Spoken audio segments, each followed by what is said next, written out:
예수께서 이 말씀을 하실 때에 한 관리가 와서 절하며 이르되 내 딸이 방금 죽었사오나 오셔서 그 몸에 손을 얹어 주소서. 그러면 살아나겠나이다 하니 예수께서 일어나 따라가심에 제자들도 가더니 12해 동안이나 혈류증으로 앓는 여자가 예수의 뒤로 와서 그 겉옷가를 만지니 이는 제 마음에 그 겉옷만 만져도 구원을 받겠다 함이라. 예수께서 돌이켜 그를 보시며 이르시되 딸아 안심하라 내 믿음이 너를 구원하였다 하시니 여자가 그 즉시 구원을 받으니라. 예수께서 그 관리의 집에 가사 피리 부는 자들과 떠드는 무리를 보시고 이르시되 물러가라 이 소녀가 죽은 것이 아니라 잔다 하시니 그들이 비웃더라. 무리를 내보낸 후에 예수께서 들어가사 소녀의 손을 잡으심에 일어나는지라 그 소문이 그 온 땅에 퍼지더라. 아멘. 할렐루야. 예수님께서 여러분의 인생을 복되게 하십니다. 우리의 인생을 복되게 하는 것은 돈도 아니고 세상의 권력도 아니고 세상의 그 어떤 것도 아닙니다. 이 세상의 것은 때가 되면 다 손에 쥐었던 것도 사라지고 높아졌던 것도 무너지고 여러분 10년이면 강산도 변한다고 합니다. 세상은 자꾸자꾸 변해요. 그러나 변하지 않으시고 우리의 삶의 모든 것을 주관하고 다스리시는 유일하신 분이 바로 예수님이십니다. 예수님은 우리의 복이 되셔서 변하지 않으시는 복이 되십니다. 세상 사람들은 인생 만사 세옹지마라고 그래요. 좋은 것도 나쁜 것이 되고 나쁜 것도 좋은 것이 되니까 우리 인생은 뭐 하나 좋았다고 기뻐하지 말고 하나 나빴다고 슬퍼하지 말라 그렇게 가르칩니다. 그러나 예수님은 우리 인생에 변하지 않으시는 유일한 복이요 가장 좋은 복이 되십니다. 그 예수님이 여러분의 복되심을 믿고 인생을 담대하게 사는 우리 모두가 되기를 주님의 이름으로 축복합니다. 어릴 때 아이들을 이렇게 양육하고 가르칠 때 예절을 가르칩니다. 그러니까 어떤 예의 범절을 가르쳐요. 삶의 어떤 태도들, 에티켓 이런 것들을 가르치는데 제가 어릴 때 가장 많이 들었던 것 중에 하나가 뭐냐면 다리 떨지 말라는 거예요. 다리 떨지 마라. 왜 다리 떨지 말라고 그래요? 복 나간다고. 복 나가니까 다리 떨지 말라 하는 말을 굉장히 많이 들었습니다. 그래서 할아버지가 또 할머니가 다리 떠는 손자 손녀를 보면 다리를 이렇게 치면서 다리 떨지 마라. 복 나간다. 그러면 철없는 손자가 물어요. 할아버지 왜 다리를 떨면 복이 나가요? 할아버지는 그걸 기승전결로 잘 가르쳐 주지 않고 뭐라고 가르칩니까? 그냥 다리 떨지 마라. 복 나간다고 가르칩니다. 왜 그럴까요? 할아버지도 모르기 때문이에요. 할아버지도 왜 다리를 떨면 복이 나가는지 몰라요. 할아버지의 아버지가 그렇게 가르쳐 줬어요. 할아버지 아버지는 왜 그렇게 가르치느냐? 할아버지의 아버지의 아버지가 그렇게 가르쳤기 때문입니다. 다리 떨지 말라고, 복 나간다고. 왜냐하면 정확한 이유는 모르지만 그렇게 배웠어요. 어릴 때부터 그렇게 하면 안 된다고. 그러면 좋은 것도 이렇게 나가고 그러니까 그런가 보다라고 이게 체화된 거죠. 어릴 때 시골 할아버지 댁에 가면 할아버지가 하지 말아야 될 것에 대해서 늘 이렇게 말씀합니다. 문지방 밟고 넘어가면 문지방 밟지 말라고 그래요. 근데 문지방이 예전에는 그냥 지금처럼 문지방이 없는 그런 집이 아니라 그냥 시골 기와집이고 턱이 있어서 넘다 보면 문지방을 밟고 넘어가는 게 더 편할 때가 있어서 문지방을 밟으면 문지방 밟지 말라고 복 나간다. 다리 포개지 마라. 복 나간다. 그래서 뭘 하지 말라는 게 너무 많았어요. 하지 말라는 걸 다 뭐라고 가르칩니까? 금기라고 가르칩니다. 금기는 아주 작고 사소한 것에서부터 한 사회에서 문화적으로나 종교적으로 엄격하게 지켜야 하는 것들을 다 금기라고 말해요. 집에 가가지고 사람들이 못을 박지 말라고 말하는 것도 금기예요. 그리고 어디 가서 어떤 행동하지 말는 것도 금기입니다. 밤에 휘파람 불지 마라. 뱀 나온다고. 근데 밤에 휘파람을 불어도 뱀이 나오는 경우는 잘 없는데도 불구하고 그냥 그것이 우리의 어떤 문화의 한 부분으로 자리 잡고 있습니다. 근데 이게 더 종교적으로 확고한 곳을 가면 인도 같은 힌두교가 이렇게 크게 차지하고 있는 나라에 가면 소는 아주 신성시되는 동물이라서 소고기를 먹지 않아. 그래서 길가에 소가 있어도 차가 지나갈 때 소가 비킬 때까지 차가 안 가고 그냥 서 있습니다. 그런 나라에 또 문화적으로 사회 계급적으로 딱 정해져 있는 계급 질서가 있어요. 그래서 서로 다른 계급의 사람들끼리는 결혼도 하지 않고 식사도 한 자리에서 하지 않습니다. 그런 행동이 만약에 그런 걸 깨트리고 그런 행동을 하게 되면 그건 사회 질서를 무너뜨리고 체제를 위협하는 행동이라고 여겨지기 때문에 그런 금기를 무시하고 지키지 않는 사람들은 당연히 우리 사회에서 쫓아내야 되거나 어떤 제재를 가해서 그런 행동을 하지 못하도록 만드는 거죠. 21세기를 살아가는 이 시대보다 2000년 전에 유대 땅에서는 훨씬 더 엄격한 종교적인 금기가 있었습니다.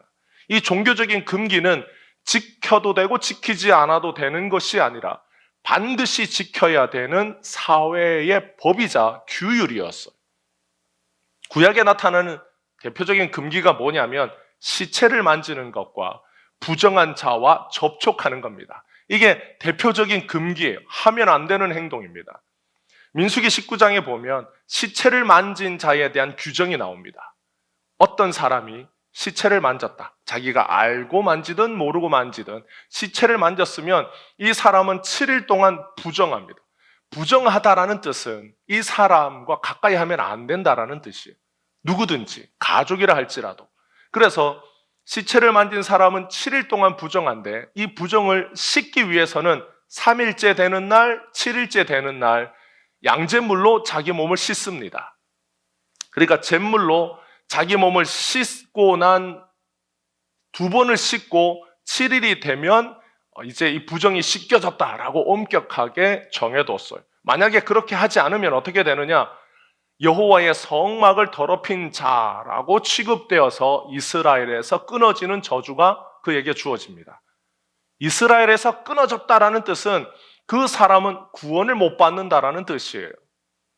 레위기 15장에는 혈루병, 유출병이라고 되어 있는 이 혈루병의 규정이 있는데 이 유출병에 걸린 사람, 혈루병에 걸린 사람은 그 사람이 앉은 자리도 부정해지고 그가 만졌던 것이 무엇이든지 간에 그것도 부정해집니다.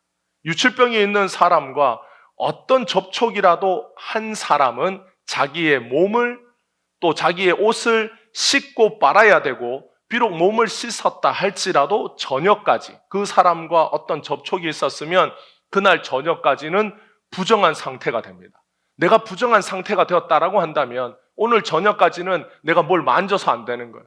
그러면 가만히 이 사람은 아무 짓도 하면 안 되고 그냥 가만히 저녁까지 이 부정이 해결될 때까지 그냥 격리된 상태로 있어야 되는 거죠. 이렇게 하는 이유는 뭐냐면 하나님은 거룩하시기 때문에 거룩하신 하나님이 부정한 자를 가까이 하지 않으신다. 거룩하신 하나님에게 여러분 우리가 청소를 깨끗하게 하고 났는데 아이가 바깥에서 놀다가 진흙이 가득 묻은 옷과 막 먼지가 가득한 몸으로 집에 들어올 때 어떻게 해요? 집 밖에서 옷 다 벗기고 먼지 다 털고 얘를 들어서 그대로 목욕탕에 가서 씻깁니다. 그 더러운 진흙과 먼지가 가득한 몸으로 현관에서부터 온 집안을 돌아다니도록 만들어두는 사람은 아무도 없겠죠. 하나님은 너무 거룩하신데 인간이 이런 부정한 상태로 그 거룩하신 하나님 가까이에 오는 것을 엄격히 금하는 것. 그래서 하나님은 거룩하시기 때문에 부정한 자를 허용하지 않으신다라고 하는 믿음 때문에 이런 규정과 이런 규율과 율법을 철저하게 지킵니다. 이런 행동의 법칙은 유대 사회에서는 아주 철저하게 뿌리를 내리고 있기 때문에 누구도 거부할 수 없는 거예요. 저는 지키고 싶지 않아요. 그러면 그 사람은 이스라엘 바깥에 나가 살거나 연 끊고 살거나 그 사람은 아예 아무런 상관없는 인생이 돼야 되는 겁니다. 근데 오늘 성경 본문에 보면 이 두 이야기가 겹쳐서 나와요. 야이로의 이야기와 12해를 혈루병으로 앓은 여인의 이야기가 두 이야기가 겹쳐서 나오는데 이 두 이야기는 각 각각의 의미가 있지만 이 두 이야기 속에는 공통점도 존재합니다. 이 두 사람 다 유대교 안에서 엄격하게 금지하는 행동을 했다라는 점이에요. 마가복음 5장에 나오는 이 회당장의 마가복음 5장에는 이 회당장의 이름이 등장하는데 그 이름이 야이로입니다. 야이로라고 알려진 이 관리는 예수님에게 자신의 죽은 딸에게 와서 손을 얹어 달라고 합니다. 그러니까 시체에 손을 대어 달라라고 하는 요청을 예수님에게 한 거예요. 그리고 야이로의 집에 가는 길에 12년을 혈루병으로 부정한 채로 살아왔던 여인은 자신의 부정한 손으로 예수님의 옷을 만져요. 이 두 사람이 원했던 바램은 같습니다. 야이로는 예수님이 죽은 딸아이의 시신에 손을 얹어주면 살아나겠다라고 하는 믿음 때문이었고, 혈루병 여인은 예수님의 겉옷만 만져도 구원을 받겠다라고 하는 믿음 때문입니다. 그러면 이 믿음은 어디서 왔을까요? 이 두 사람이 그렇게 믿었다라고 하는 이 믿음은 어디서 왔을까? 회당장 야이로는 회당의 책임을 맡고 있는 사람입니다. 어떤 회당의 장이, 그러니까 아무나 회당의 장이 되는 것이 아니라 회당의 장이라고 한다면 그 유대 사회 안에서는 어느 정도 위치가 있고 회당의 장을 맡아도 괜찮은 사람, 율법적으로나 아니면 유대교 안에서의 그 사람의 덕망이나 이런 것들을 다 고려해서 회당의 장으로 삼아줍니다. 그는 유대교의 엄격한 율법, 규율에 대해서는 당연히 너무나도 잘 알고 있는 사람인 것이죠. 시신에 손을 댄다라고 하는 행위가 무엇을 의미하는지를 잘 알고 있는 사람입니다. 그럼에도 불구하고 이 사람은 예수님에게 뭘 요구하느냐? 자기의 죽은 딸 아이에게 손을 얹어 달라는 요구를 하는 거예요. 12년을 혈루병으로 살았던 여인은 자신의 병으로 말미암아 부정하다라는 것이 무엇인지를 뼛속 깊이 경험하면서 살았던 여인입니다. 자기가 손을 대는 것은 다 부정해졌어요. 자신이 사랑하는 가족들을 만지면 그 가족들도 부정해졌어요. 자기가 손을 대는 것이 무엇이든지 부정해지고, 자기가 앉은 자리도 부정하고 누운 자리도 부정하고, 자기가 하는 모든 행동이 이 부정함을 옮기는, 자기 인생은 마치 어떤 인생이냐? 바이러스 같은 인생. 이런 인생은 여러분 죽음 같은 인생입니다. 내가 만지는 것마다 부정하다라고 어떤 질그릇을 만졌다. 율법에 보면 부정한 사람이 질그릇을 만지면 그 질그릇은 깨트려요. 나무 그릇은 씻어서 정해지도록 만드는 과정이 있습니다. 특별히 부정한 사람들도 정도가 있는데, 부정한 사람들 중에 예를 들어 피부병, 나병이 있는 사람들은 자기가 부정하다라고 외치고 다녀야 돼요. 혹시라도 다른 사람들이 나에게 와서 나를 스치고 지나갔다. 사람이 많은 어느 길을 가다가 어떤 사람이 나를 부딪히고 지나갔는데 그 사람은 모를 수 있잖아요. 그런데 그 사람이 나중에 알게 됐어. 이 사람이 나병 있는 사람과 부딪혔다. 부정한 사람과 내가 부딪혔다. 그러면 내가 모르고 가서 자녀도 만지고 자기의 아내도 만지고 남편도 만지고 집안 그릇도 만지고 이러면 그 집은 다 부정해지는 겁니다. 그러니까 율법에는 어떻게 하느냐? 부정한 사람, 내가 부정하다라고 하면 자기의 입을 가리고 외쳐야 되는 거예요. 나는 부정하다, 부정하다. 그러니까 부정한 사람이 부정하다라고 말하면 그 사람 주변으로는 사람들이 다 피해가는 거예요. 여러분, 이건 삶이 아닙니다. 이건 어떤 면에서 보면 저주예요. 근데 이 여인은 몇 년을 이렇게 살았느냐? 12년을 이렇게 살았어. 그런데 이 여인이 예수님에게 가서 손을 댑니다. 지금까지는 자기가 뭘 손을 대거나 만지면 다 부정해졌어. 그것으로 인해서 자기가 살아오면서 먹었던 욕은, 자기가 들었던 욕은, 자기 인생은 정말 쓰레기 같은 인생이구나. 내 인생은 정말 버러지 같은 인생이구나. 나는 질병이구나. 내가 뭘 만지고 내가 뭘 손대는 것마다 부정하다라고 자기가 들은 그 모든 비하와 욕설과 사람들의 시선을 경험할 때 이 여인은 뭘 만지는 것에 있어서는 트라우마가 있는 거예요. 그런데 이 여인이 예수님에게 가서 예수님의 옷을 만집니다. 야이로나 혈류병을 앓았던 이 여인은 결코 유대교 안에 살면서 한 번도 생각해 보지 않았고 실행해 본 적이 없는 믿음의 행동을 해요. 회당장 야이로는 시신에 손을 대면 안 된다라는 것을 너무나 잘 알고 있는 사람임에도 불구하고 예수님에게 자기의 죽은 딸아이에게 와서 손을 얹어 달라는 요청을 하고 자기가 만지는 것마다 모든 것이 부정해지는 인생을 살았던 이 혈류병 여인은 자기가 직접 예수님에게 가서 많은 사람들 틈바구니 속에서 그 사람들을 비집고 혹시라도 누구의 몸에 손이 닿을까 봐 두려워하면서 예수님에게 가서 그 옷을 만집니다. 이런 믿음의 행동은 이 두 사람에게만 생겨난 특별한 일일까? 왜 야이로는 이런 생각을 하고 이런 요청을 하고 이런 믿음을 가지게 되었을까? 12년 동안 무기력한 인생을 살았던 이 여인은 왜 갑자기 예수님의 겉옷을 예수님의 옷이라도 만지면 내가 구원을 받겠다라고 하는 이 믿음의 생각이 어떻게 생겨났을까? 그리고 이 믿음의 생각을 어떻게 행동으로 옮겼을까요? 그래서 우리는 이 두 사람의 모습을 보면서 이 두 사람이 각각 한 사람은 유대교에서 굉장히 높은 위치, 한 사람은 유대교 사회에서 굉장히 낮은 사람, 한 사람은 남자고 한 사람은 여자고, 한 사람은 사회적인 지위가 있지만 한 사람은 별 볼 일 없는 여인인데 이 두 사람이 보여줬던 삶의 형편이 다르지만 이 두 사람이 가졌던 믿음의 생각과 그 믿음의 생각을 실행으로 옮겼던 믿음의 행동은 서로 다르지만 가지고 있는 공통점이 있습니다.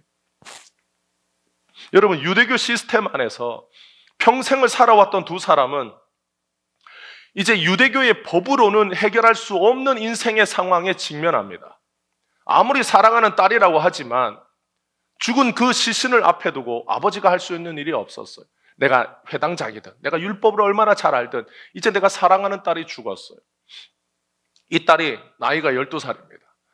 이 딸아이가 죽고 난 뒤에 내가 회당장이든 율법을 얼마나 잘 알든 이 아버지가 할 수 있는 일이 아무것도 없는 인생의 문제가 찾아왔습니다. 12년 동안을 온갖 방법을 다 써봤지만 자신의 부정한 병을 고칠 방법이 없었던 혈류병 여인은 12년 동안을 무기력하게 살았어. 그런데 그들에게 예수님이 나타납니다. 예수님에 대한 소문은 이들에게 한 번도 이전에는 가져보지 못했던 생각을 심어줘요. 어떤 생각이냐? 예수님이라면 죽은 내 딸아이를 일으켜줄지 몰라. 예수님이라면 내 혈류병을 고쳐줄지 몰라. 정상적인 사람이라면 결코 할 수 없었던 사람이에요. 여러분, 혈류병에 걸리지 않았던 사람들이 그 여인의 생각을 들으면 뭐라고 말하겠습니까? 야, 12년 동안 의사 몇 명 만나봤냐? 12년 동안 안 해본 방법이 있냐? 근데 무슨 지금까지 안 해본 방법도 없고 만나지 않은 의사도 없고 해보지 않은 일이 없고 재산 거기 다 쏟아부었는데 그냥 이제 포기하고 살아라는 말을 더 많이 들었을지 모를 이 여인에게 다른 사람들은 그렇게 했는데도 안 되는데 무슨 예수를 찾아간다고 해서 그게 무슨 뾰족한 일이 있겠냐 라는 말이 더 정상적인 생각입니다. 사람이 죽으면 그걸로 끝이. 그런데 이 아이로는 갑자기 자기 안에 예수님이라면 할 수 있을지 모른다라는 생각을 하게 된 것. 이전에는 이런 생각을 해본 적이 없어. 이전에는 이런 생각을 우연이라도 가져본 적이 없습니다. 시신을 만지는 것도 절대로 안 되고 그런 일을 해서도 안 되는 것. 부정한 자와 어떻게 해서든 접촉을 하지 않고 사는 것이 너무나 당연한 인생을 평생 살았습니다. 그게 유대교 안에서의 삶이었고 세계관이었어요. 이런 삶과 세계관을 자신이 스스로 깨트리고 나올 수 있는 방법이란 없습니다. 세상이 바뀌어야만 일어나는 일이에요. 그러면 우리는 성경을 보면서 이런 생각을 합니다. 하나님은 그렇다면 왜 율법에 이런 규정들을 주셨을까? 하나님은 왜 율법을 주실 때에 이스라엘 백성들에게 율법을 주실 때 이런 규정을 정해놓고 지키라고 말씀하셨는가? 이스라엘 백성들에게 하나님께서 모세를 통하여 율법을 주신 1500년 동안, 율법을 주신 이래로 1500년이 흘렀어요.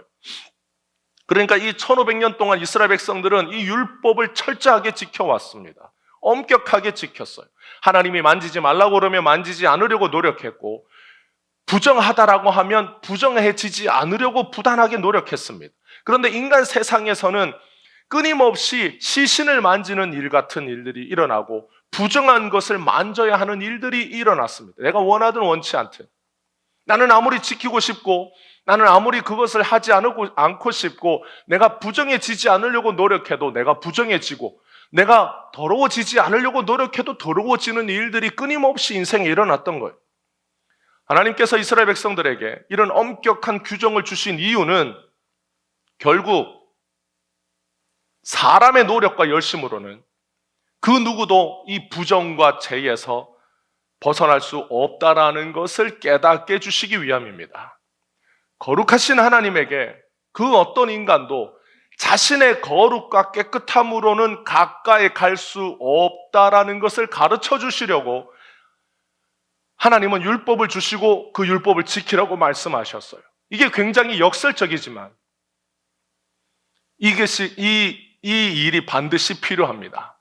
하나님께서 시내산에서 이스라엘 백성들에게 율법을 주시고 1500년 기간이 흐르는 동안 이스라엘 역사에는 어떤 일이 일어났느냐? 메시아가 오기 전까지 인간은 자신의 노력으로는 절대로 안 된다라는 것을 뼈저리게 깨달아야 합니다. 그래서 하나님께서 율법을 주시고 그것을 지키면 구원을 받는다라고 가르쳐 주셨어요. 그럼 하나님은 거짓말 하셨느냐? 아니에요. 율법을 지키면 구원받습니다. 하나님은 율법을 지키면 그 율법을 지킨 의로 구원을 받는다라고 명확하게 가르쳐 주시고 율법을 주셨어요. 그런데 하나님은 모든 인간이 다 이 율법을 지키는 것을 실패하실 것을 아시고 율법을 주셨어요. 그것이 율법을 받은 사람의 입장과 율법을 주신 하나님의 관점이 다릅니다. 하나님은 인간이 실패할 걸 아시고 주셨어요. 그런데 인간은 그것을 받고 내가 이 율법을 지키면 구원을 받을 것이라고 굳게 믿고 그것을 지키면서 살아왔지만 결국 실패합니다. 그래서 이스라엘 역사 1500년 율법을 받은 이래로 1500년이 흐르고 예수님이 오셨을 때 이스라엘 백성들은 어떤 상태가 되었어요? 결국 이스라엘은 갈라지고 북이스라엘은 망하고 남유다는 바벨론의 포로로 잡혀갔습니다. 나라가 망한 거예요. 율법을 끊임없이 지키고 하나님이 주신 말씀을 지키면 나라를 빼앗기지 않아야 되는데 나라를 빼앗겼습니다. 그들이 율법을 지키는데 실패했기 때문에. 그래서 에스겔서를 보면 이스라엘 백성들이 바벨론 땅에 가서 노래를 불러요. 어떤 노래를 부릅니까? 자기들의 삶에 대한 자조적인 노래를 부릅니다. 우리가 하나님의 말씀을 지키지 못하여 우리가 망했구나. 그래서 에스라와 느헤미야가 바벨론 포로로부터 돌아와서 다시 종교 개혁을 하면서 다짐했던 게 뭡니까? 우리가 하나님의 말씀을 지키지 못했기 때문에 나라가 망하지 않았냐. 그래서 우리가 하나님의 말씀을 다시 지키는 것으로 돌아가자. 그래서 에스라, 느헤미야가 돌아와서 하나님의 말씀을 다시 지키자라고 이스라엘 백성들을 영적으로 다시 각성시키고 하나님께로 다시 시선을 맞춰요. 그리고 나서 500년 정도의 시간이 흐릅니다. 그런데 500년 정도 시간이 흐르고 나서 어떻게 됐느냐?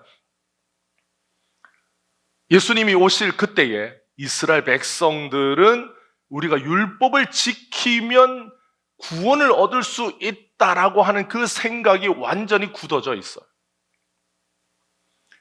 이스라엘의 역사는 하나님의 율법을 지키지 못했기 때문에 실패한 역사입니다. 그런데 예수님이 오실 그때가 되면 자기의 노력으로, 인간의 노력으로 구원을 받을 수 있다라고 하는 이 생각이 굉장히 팽배해졌어요. 그리고 그들은 로마의 식민지로 살아갑니다. 왜 로마의 식민지로 살아가느냐? 하나님의 말씀을 지키지 않는 세리, 죄인, 장녀들과 같은 사람들 때문에 우리가 이런 지경에 이르렀다라고 모든 비난의 화살을 그들에게 돌려요. 그러니까 율법에 저촉되는 사람들, 율법을 지키지 않고 율법에 벗어나 있는 사람들에 대하여 맹렬하게 공격합니다. 우리가 지금 이렇게 사는 것은 다 너희들 때문이다. 그러니까 스스로 율법을 지킨다라고 믿는 사람들의 의는 높았지만 이 율법을 지키지 않고 율법에 벗어나 있는 사람들에 대한 비난은 굉장히 강력했던 겁니다. 그리고 그때에 누가 오셨느냐? 예수님이 왔어요. 인간의 그 어떤 노력으로도 자기의 처지에 벗어날 수 없다라고 하는 것, 죄와 부정과 이 죽음에서 벗어날 수 없다라는 것을 깨닫게 해주시려고 하나님이 율법을 주셨는데, 율법을 주신 이 1500년의 기간 동안 이스라엘은 부침을 겪었지만 결국 예수님이 오신 그때에는 무엇만 남았냐면 인간은 율법을 지켜서 구원을 얻을 수 있다라고 하는 이 생각이 굳어진 그 시대에 예수님이 왔습니다. 근데 그 시대에 예수님이 왔을 때 인간의 노력과 열심으로는 이룰 수 있다라고 하는 이 생각에 균열이 가는 인생을 산 두 사람이 등장하는 거예요. 그 사람이 야이로와 이 혈류병 여인입니다. 내가 가진 그 무엇으로도 이것을 벗어날 수 없다라고 하는 유대교 안에서 한계의 벽에 부딪힌 이 두 사람에게 누가 나타났느냐? 예수님이 나타났어. 이제는 율법의 방법이 아니라 구원자 예수님을 믿어야 구원에 이른다라고 하는 새 시대가 예수님을 통해서 열립니다. 그런데 이 믿음은 예수님을 믿어야, 예전에는 율법을 지켜야 구원에 이른다라고 믿고 살아왔던 사람들의 틈바구니 속에서 예수님을 믿어야 구원을 받는다라고 하는 이 새 시대를 예수님이 열었는데, 이 믿음은 모든 사람들에게 아무렇게나 주어지는 것이 아니라 먼저는 율법을 지킬 수 없는 인간의 실패에서 이 믿음이 주어집니다. 야이로와 혈류병 여인은 인간이 할 수 있는 모든 것을 다 해보고 실행했지만 실패했어요.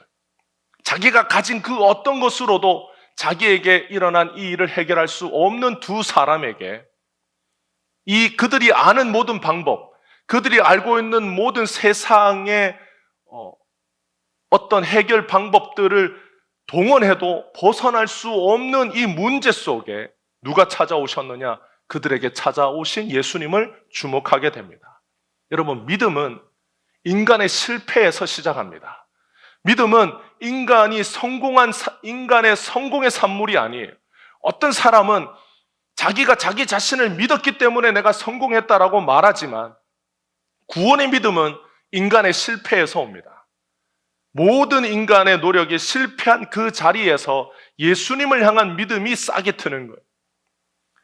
여전히 사람이 할 수 있다라고 믿는 그런 사람은 예수님을 주목하지 않습니다. 여전히 자신의 힘으로 깨끗해지고 거룩해질 수 있다라고 믿는 사람은 예수님께로 가지 않아요. 그래서 구원의 믿음은 인간에게서 시작하는 것이 아니라 예수님에게서 시작됩니다. 모든 인간이 실패한 그 자리에서 예수님이 오실 때의 참된 믿음은 시작되는 거예요. 모든 인간은 어디에서 실패합니까? 죽음에서 실패합니다. 모든 사람은 죽음 앞에 서면 자기의 인생이 이제 끝이 났다라고 하는 그 좌절을 뛰어넘을 수가 없어요. 자기가 죽음 앞에서 의연하게 할 수는 있지만, 자기가 죽음 앞에서 허세를 부릴 수는 있지만 결국 그는 죽음을 피한 것이 아니에요. 그냥 그 죽음을 맞아들인 거예요. 이 죽음에서 벗어나는 인간은 한 명도 없었습니다. 모든 인간에게 찾아온 그 죽음에서 벗어난 단 한 명도 없는 인생, 모두가 다 실패할 수밖에 없는 그 자리, 야이로의 딸도 그 자리에 있었어. 자식을 먼저 사랑하는 사랑하는 자기의 딸을 이제 12살이면 아빠에게 귀여울 때, 아빠에게 사랑스러워 보일 때, 자기보다 먼저 삶을 마감하게 되는 그 딸을 보는 아버지의 심정은 누가 알겠습니까? 그런데 바로 그 자리에 예수님이 찾아옵니다. 새로운 인생이 시작된 것. 구원의 포도주이신 예수님이 오시면 새 가죽 부대의 삶이 시작됩니다. 이제는 율법의 길이 아니라 예수님을 향한 믿음의 길이 열렸어요. 야이로는 자기가 알고 있는 유대교의 그 어떤 방법과 그 어떤 행위로도 자기의 딸에게 닥친 이 문제를 해결할 수 없었습니다. 그런데 이 믿음, 예수님이라면 가능할지 모른다라고 하는 이 믿음은 인간의 측면에서 보면 야이로가 한 행동은 사회적인 금기를 깨트리는 거예요. 예수님에게 죽은 딸아이의 몸에 손을 얹어 달라고 하는 이 요청은 결단을 필요로 합니다. 여러분, 예수님은 그때에 유대교 안에서는 새로운 선지자, 하나님이 보내신 유대교를 더 부흥케 하고 이스라엘을 어쩌면 새롭게 할 지도자일지 모른다라는 생각을 가지게 됩니다. 그러면 그런 사람이라고 인정받는다면 그 사람은 유대교의 율법과 계명을 잘 지키는 사람이라고 여겨지겠어요? 아니라고 여겨지겠어요? 당연히 유대교의 모든 율법을 잘 알고 지키는 사람이 이스라엘의 지도자가 되고 이 나라를 새롭게 변화시킬 사람이 된다라고 믿지 않겠어요? 여러분, 우리나라에 헌법이 있는데 대통령이 헌법을 맨날 무시하고 헌법을 파괴해. 그 사람은 대통령이 될 자격이 없는 거예요. 대통령이 될 때, 취임할 때 가장 먼저 하는 게 뭡니까? 나는 대통령으로서 헌법을 수호하고. 그게 가장 먼저 하는 선언이에요. 유대교의 지도자가 되려고 한다면 율법과 계명을 지키는 건 당연한 거예요. 그런데 야이로는 그 예수님에게 가서 뭘 요구합니까? 율법과 계명이 그 많은 것을 깨트려 달라고 요구하는 거예요. 이건 한 번도 야이로가 다른 사람에게 요청해 보지 않은 겁니다.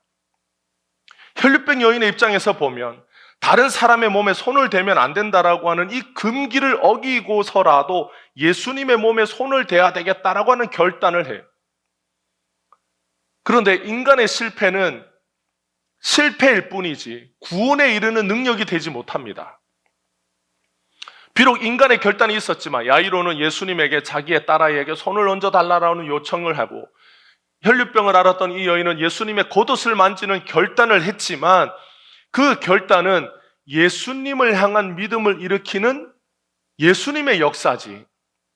이 두 사람이 구원을 향하여 스스로 자가 발전해서 일으킨 행동이 아니라는 거예요. 왜 그럴까요? 구원은 사람에게서 시작되는 것이 아니기 때문입니다. 사람에게서 시작된다라고 하는 이 명제가 맞다면 율법을 사람이 지켜서 구원을 받는다라고 하는 이 명제도 맞아야 되는 거예요. 인간의 모든 노력의 결정판인 율법을 지키는 행위가 구원으로 이어진다면 구원은 사람의 노력과 행위로 이루어지는 거예요. 그런데 우리가 믿음의 측면에서 보면 분명히 야이로는 결단합니다. 이 12예를 혈류병으로 앓았던 여인도 결단해요. 어떤 결단을 합니까? 예수님께 가야 되겠다는 결단을 해요. 이 결단은 구원을 향하여 어떤 지렛대가 있었기 때문에 하게 됩니다. 이 지렛대의 역할이 뭐였습니까? 야이로에게는 딸의 죽음이었어요.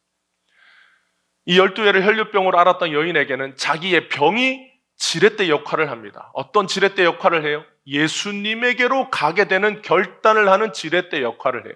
그러니까 이게 인생의 아이러니지만 우리 인생에 어떤 불행이 닥치고 어떤 문제가 닥쳤는데 이 불행과 문제가 지렛대 역할을 해서 우리가 예수님께로 시선을 돌리고 예수님께 가야 되겠다고 하는 결단을 하게 되는 지렛대 역할을 하는 것. 그러면 우리가 그 불행이나 문제가 나를 예수님께로 가게 하는 지렛대로 우리가 여겼느냐? 그렇지 않다라는 것. 그건 우리에게는 그냥 불행이었어. 그건 우리에게는 그냥 문제로 다가왔지. 내가 이 문제를 통해서 내가 어떤 병이나 문제나 재산상의 어떤 불행이나 이런 것들을 통해서 내가 예수님께로 가야 되겠다는 결단을 우리는 한 적이 없다라는 거예요. 그런데 우리가 살다 보니 어떤 과정을 내가 지나다 보니 그 문제가 나의 인생을 지렛대 삼아 내가 예수님께로 더 다가가게 하는 기회가 되었다라고 하는 걸 알게 되는 거예요.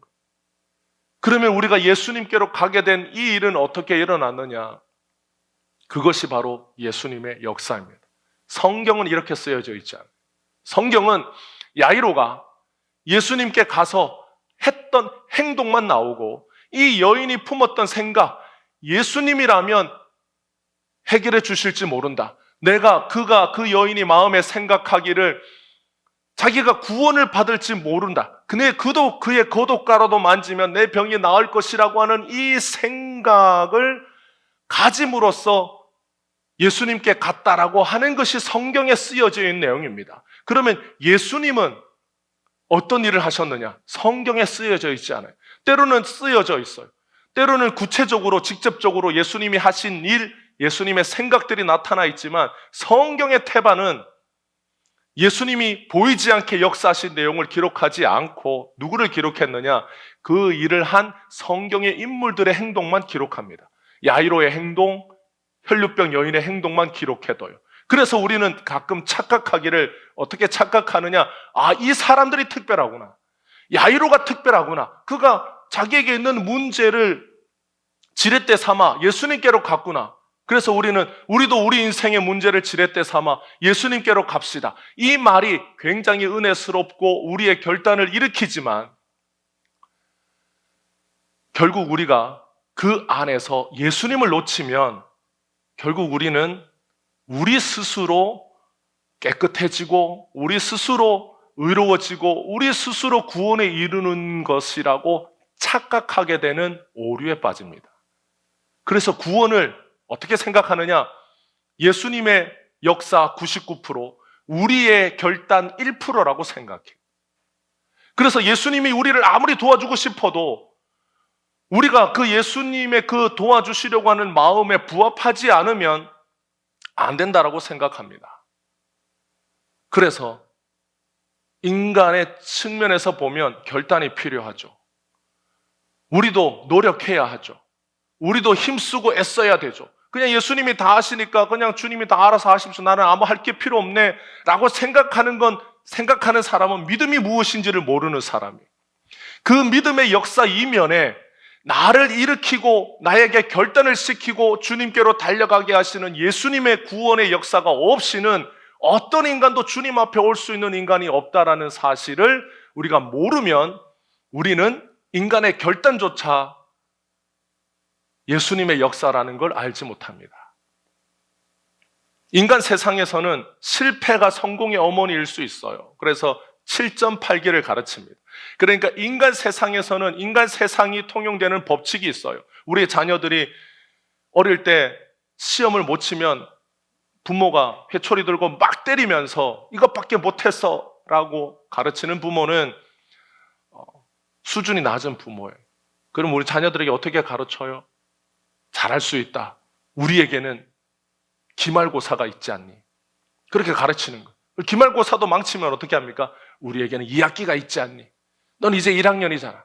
할 수 있어. 이렇게 해야지. 애를 어릴 때부터 때리면 얘가 나중에 크면 부모를 때려요. 맞고 자랐는데, 잘하라고 맞고 자랐는데 부모가 나이 들어서 치매 들고 자기 앞가림을 못하면 그 자녀가 배운 대로 하지 않겠어요? 몽둥이 들고 똥오줌 못 가리는 부모를 때리는 건 당연하지 않겠어요? 여러분, 어릴 때 우리 자녀들에게 할 수 있다. 실패해도 다시 하면 된다. 이렇게 가르치는 이유가 뭐냐? 우리가 살아가는 세상은 넘어져도 실패해도 다시 할 수 있는 기회가 있고 그것이 당연한 거예요. 그런데 구원은 그렇지 않습니다. 인간 세상 살아가는 때의 법칙은 그렇다 할지라도 구원의 영역에 들어서면 7.8기가 아니라 수만 번 실패하고 다시 한번 한다고 해서 이 구원이 이루어지는 게 아니에요. 만약에 이 구원을 우리가 살아가고 있는 인간 세상의 방법과 법칙으로 옮겨오면 이 구원은 예수님이 필요 없는 세상이 되는 거예요. 예수님이 이 세상에 왜 오셨습니까? 인간이 스스로 구원할 수 있는데 우리는 왜 예수님이 필요합니까? 우리 스스로 노력하면 되는데 결국 구원은 인간의 노력과 인간의 열심과 인간의 그 어떤 행동으로도 이룰 수 없는 것이기 때문에 예수님이 오셨어요. 여러분, 예수님이 99%하고 우리가 1%가 포함된 것이 구원이라고 한다면 여러분 인간이 1%를 할 수 있으면 99%를 못 하겠어요? 우리가 99% 하고 예수님의 지분이 1%라면 천국 가서 우리는 예수님에게 떳떳하게 얘기할 수 있습니다. 내가 99% 했다. 그래서 면류관도 예수님께 그냥 내가 다 쓰고 귀퉁이 조금 떼서 예수님에게 주면 되는 거예요. 지분이란 뭡니까? 내 권리라는 거예요. 내 구원의 권리가 50대 50이면 천국 가서 예수님이나 나나 똑같지 뭐. 내가 50% 했고 예수님이 50% 했으면 면류관도 반쪽 나눠서 예수님 반 쓰고 나 반 쓰고. 그런데 구원은 인간의 노력은 거기에 없는 거예요. 오직 예수님의 은혜와 그분의 사랑과 그분의 희생과 그분이 우리를 향하여 베풀어 주신 놀라운 그 은혜가 구원의 100%. 그래서 구원은 선물인 겁니다. 그래서 구원은 인간의 영역이 아니라 예수님의 영역이. 구원은 인간이 어떤 노력과 행위로 이루어지는 것이 아니라 전적으로 예수님의 역사예요.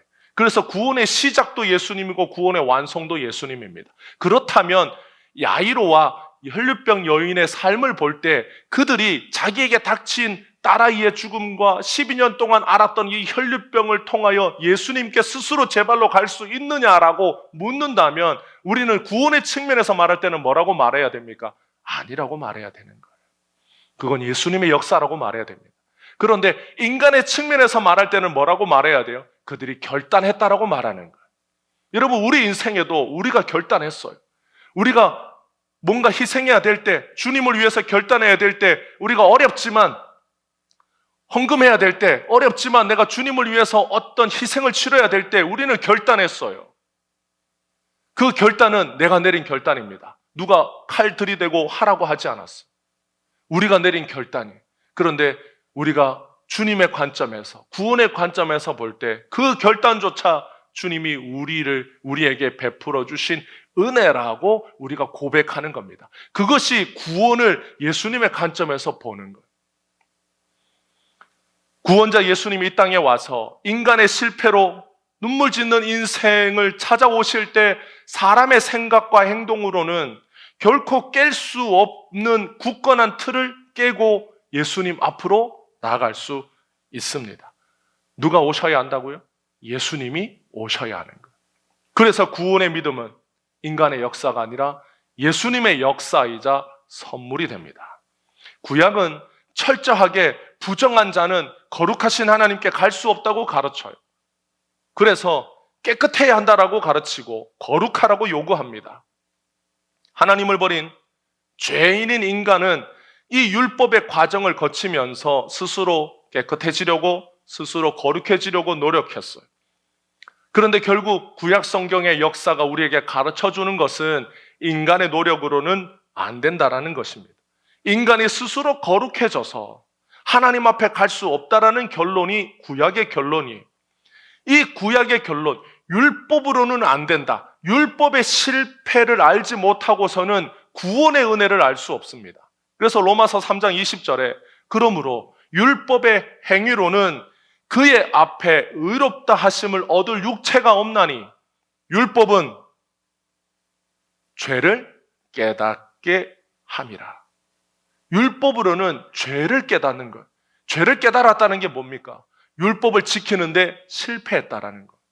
그러니까 하나님이 율법을 주신 목적이 사람의 힘으로는 스스로 의를 얻어 구원을 얻을 수 없다라는 걸 깨달으라고 율법을 주셨어요. 이게 신앙의 기초예요.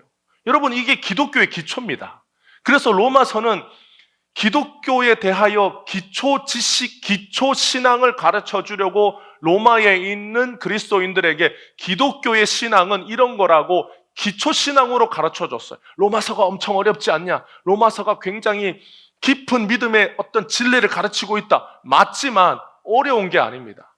우리가 지금 오해하고 우리가 지금 구원에 대하여 잘못 알고 있으니까 로마서가 이상해 보이는 것이지, 여러분, 로마서는 굉장히 기초적인 신앙에 대하여 가르치는 책이에요. 결국 구원은 율법이 먼저 왔어요. 율법이 먼저 와서 뭘 가르쳐 줬느냐? 사람의 노력으로는 구원에 이르지 못한다. 그러니까 사람이 철저하게 실패한 자기의 상황에서 구원자가 필요한 거예요. 그래서 때가 되어 구원자 되시는 예수님이 와서 이 구원의 은혜를 베푸신다라고 하는 이 구원의 넓은 시각을 가르쳐 주는 거예요. 그래서 갈라디아서에 보면 율법을 뭐라고 가르칩니까?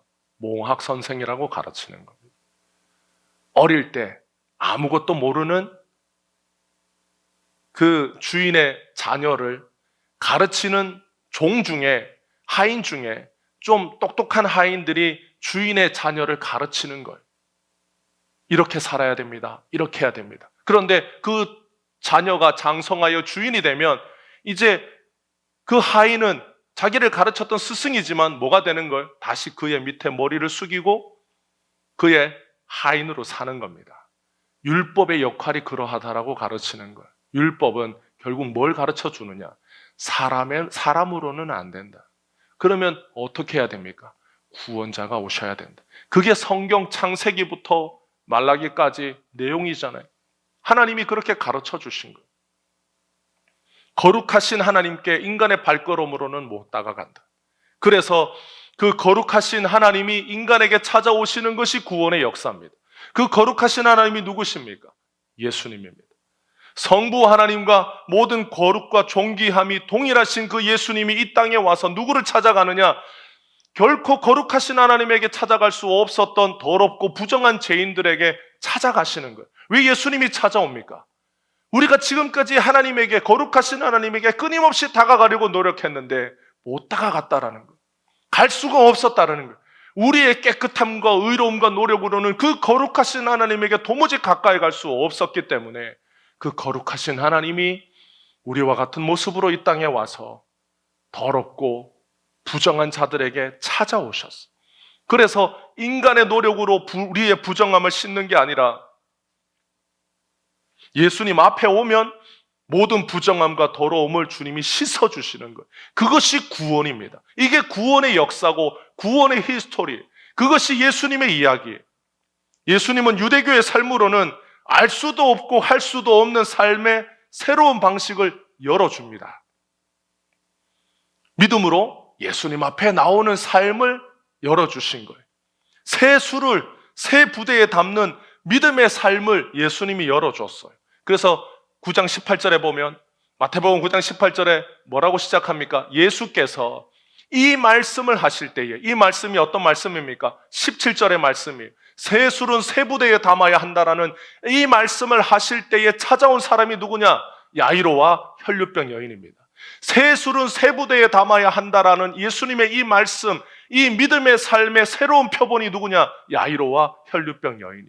예수님은 마태를 통해서 새 술을 새 부대에 담는 이 믿음의 삶, 예수님 앞에 나오면 구원의 삶이 새롭게 열린다라고 하는 이 삶을 보여줄 두 표본으로, 두 믿음의 증인으로 야이로와 혈류병 여인을 부르셨어요. 이들이 새 포도주를 새 가죽 부대에 넣는 삶의, 새로운 삶의 양식을 보여준다. 그들은 유대교 안에서는 할 수 없었던 것, 이제 예수님 앞에 나와야만 열리는 새로운 믿음의 길, 구원의 길을 보여준다. 이들의 삶이 새 술을 새 부대에 넣는 삶이다라고 가르쳐 주신 것. 믿음의 이 사역은 누가 하십니까? 예수님이 하시는 것. 옛날 사람들은 새 술도 헌 가죽 부대에 넣고 생배 가죽을 헌옷에 깁는 그런 인생을 살고 있던 삶으로는 갈 수 없는 거예요. 그래서 예수님께서 이 두 사람을 불러 예수님이 보여주시는 새 구원의 삶을 증거하게 하신 겁니다. 여러분, 부정한 인간이 거룩하신 하나님 앞에 갈 때는 생명을 포기해야 합니다. 그래서 출애굽기 19장 12절에 보면 너는 백성을 위하여, 하나님이 시내 산에서 율법을 주시기 전에 이스라엘 백성들에게 경고하신 내용이에요. 너는 백성을 위하여 주위에 경계를 정하고 이르기를 너희는 삼가 산에 오르거나 그 경계를 침범하지 말지니 산을 침범하는 자는 반드시 죽임을 당할 것이라. 어떻게 죽이느냐? 거룩하신 하나님에게 함부로 나오는 사람은 그 사람에게 손도 대지 말고 돌로 죽이거나 활을 쏴서 죽이라고 명한 거예요. 그래서 백성들은 하나님이 이제 시내산에 임재하시기 전에 자기의 옷을 빨고 스스로를 성결하게 하여 그 거룩하신 하나님 앞에 섭니다. 예수님은 이 땅에 와서 감히 하나님 앞에 올 수 없는 더럽고 부정한 자들을 찾아가셔서 뭐라고 가르치시느냐? 하나님이 너희를 사랑하신다. 자기들은 유대교 안에서는 자기처럼 더럽고 부정한 사람들은 하나님이 미워하시는 줄 알았어. 자기가 더럽고 부정하기 때문에 그 거룩하신 하나님 앞에 갈 수 없는 인생은 망한 인생이라고 생각했어. 그런데 예수님이 와서 하나님이 너희를 사랑하신다. 그 거룩하신 하나님이 자신들과 같이 더럽고 부정한 자를 왜 사랑하는지를 알지 못했습니다. 유대 종교 지도자들은 그 누구도 지금껏 이렇게 가르치지 않았어요. 그런데 예수님이 이 땅에 와서 왜 율법이 존재해야 하는지, 왜 율법에 그런 규정들과 금기들이 있어야 하는지를 가르쳐 주시고 예수님이 이 땅에 오신 목적을 선포해 주셨어요. 그래서 어떤 인간도 스스로 벗을 수 없는 죽음의 저주, 어떤 인간도 스스로 씻을 수 없는 이 죄의 허물을 죄 없으신 예수님이 대신 짊어지려고 이 세상에 오셨다라는 걸 회당장 야이로와 혈류병 여인을 통하여 모든 사람들에게 증거해 줍니다. 그래서 예수님이 가서 시신에도 손을 대고 자신에게 와서 옷을 만지는 그 여인의 행동도 허락하셨어요. 예수님이 선지자라면 자기에게 손을 대는 여자가 부정하다라는 걸 알았어야 합니다. 근데 예수님이 허락해 줬어요. 부정한 자가 자기를 만지는 것을 예수님이 허락해 줬어요. 시신을 만지면 안 되지만 가서 그 어린 딸의 몸에 그 시신에 손을 댔습니다. 예수님이 그들에게 있는 부정함을 짊어지셨어요. 더러운 자가 자신을 만지는 것도 허락해 주셨어요. 예수님이 이렇게 하신 것은 그들의 모든 부정함과 그들의 허물을 예수님이 다 짊어지신다라는 거예요. 죽음도 짊어지고 죄의 허물도 짊어지겠다라는 예수님의 뜻입니다.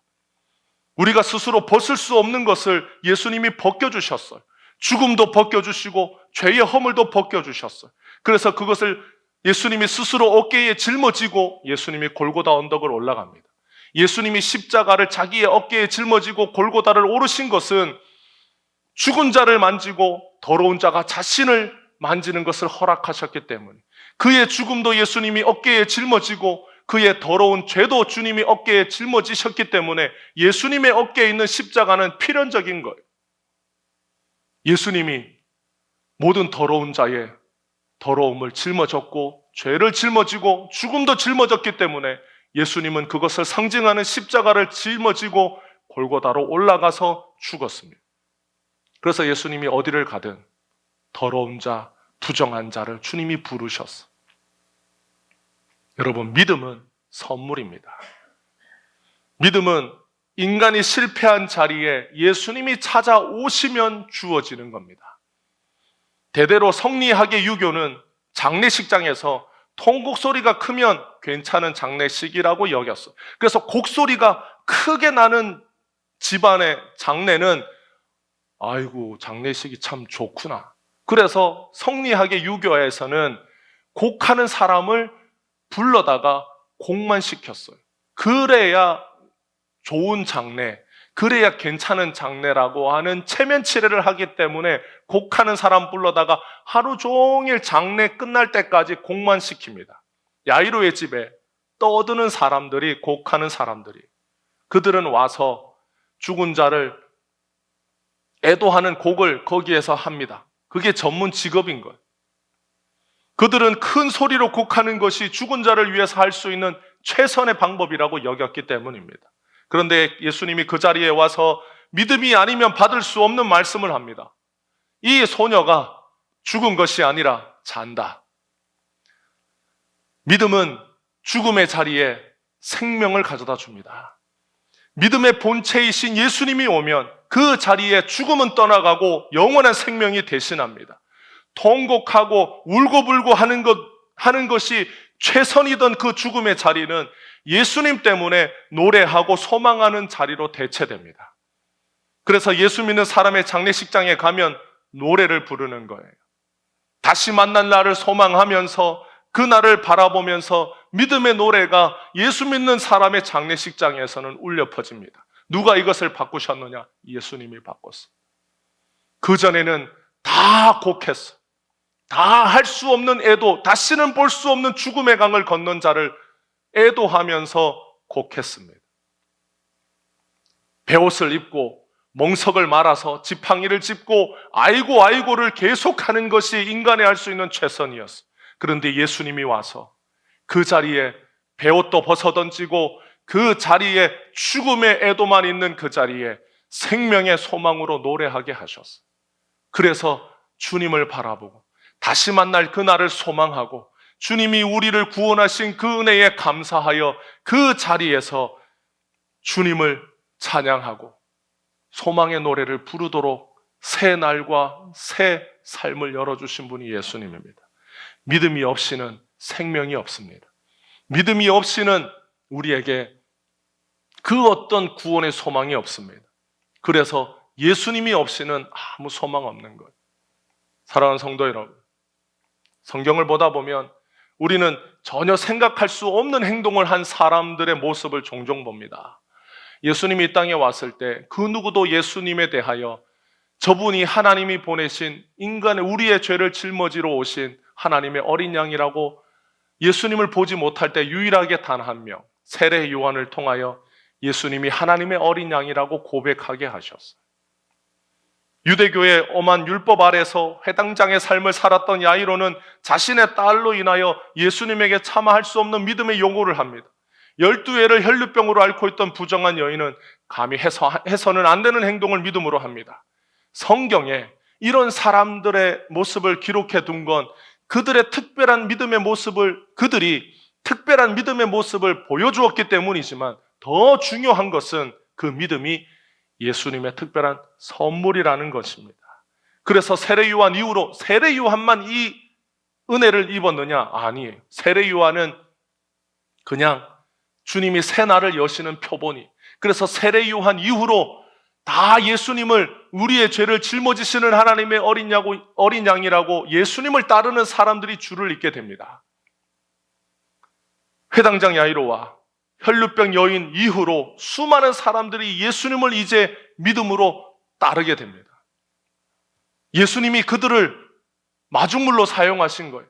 예수님이 그들의 인생을 기록해 둔 것은 그들만이 특별한 것이 아니라 그들도 주님의 은혜를 입은 우리와 같은 사람이라는 것을 보여주시고 이제 그들을 시작으로 주님께서 예수님을 따르는 모든 사람들에게 이 은혜가 동일하게 주어진다라는 것을 보여주시려고 그들을 성경에 대표적으로 기록해 두신 것. 예수님 앞에 나오는 모든 사람들은 이 믿음으로 나갑니다. 저도 여러분들도 야이로와 같은 믿음으로 이 12회를 혈류병을 앓았던 여인의 믿음으로 우리는 다 예수님 앞에 나가는 거예요. 그래서 누구든지 예수님 앞에 나오는 사람들에게 예수님께서 믿음의 선물을 줍니다. 우리는 다 예수님께 이 믿음의 선물을 받았어요. 그래서 우리도 우리 인생의 야이로와 같은 인생의 문제를 만났을 때 12회를 혈류병을 앓았던 이 여인의 문제와 같은 어려움을 우리가 만났을 때 우리가 주님 앞에 믿음의 결단을 하는 겁니다.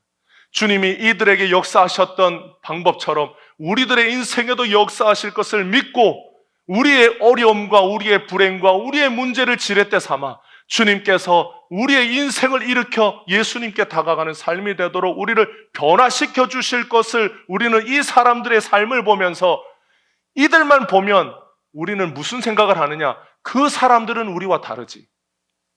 그들은 특별하니까 성경에 기록되었겠지. 그들의 믿음은 나의 믿음과는 뭔가 다르니까 그런 행동을 했겠지라고 생각하는 거예요. 여러분, 이수신 장군을 존경하지만 이수신 장군을 존경한다고 이수신 장군이 될 수 있는 게 아니에요. 세종대왕을 존경하지만 세종대왕처럼 살 수 있는 건 아니잖아요. 왕이 없는데. 여러분, 위인전을 잃는 이유가 무엇입니까?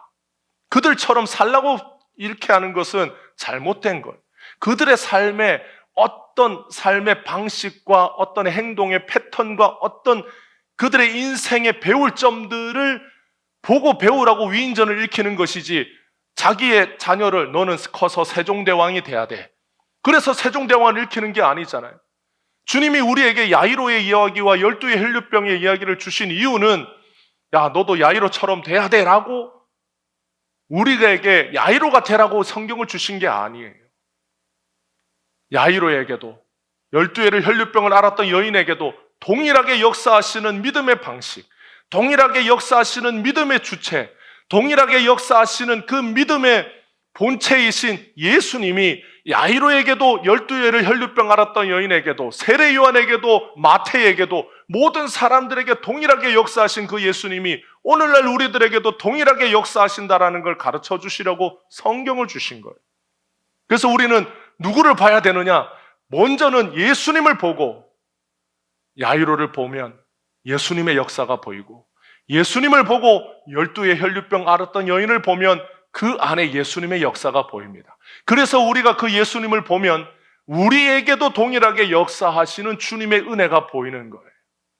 그래서 우리도 죽음을 딛고 일어서는 믿음을 주님이 우리에게 주시고, 우리에게도 오랜 동안의 삶의 어려움과 문제들이 있다 할지라도 그 12회를 혈류병으로 앓았던 그 여인을 일으키신 예수님의 역사가 오늘 우리들에게도 있음을 믿고 주님을 바라보는 겁니다.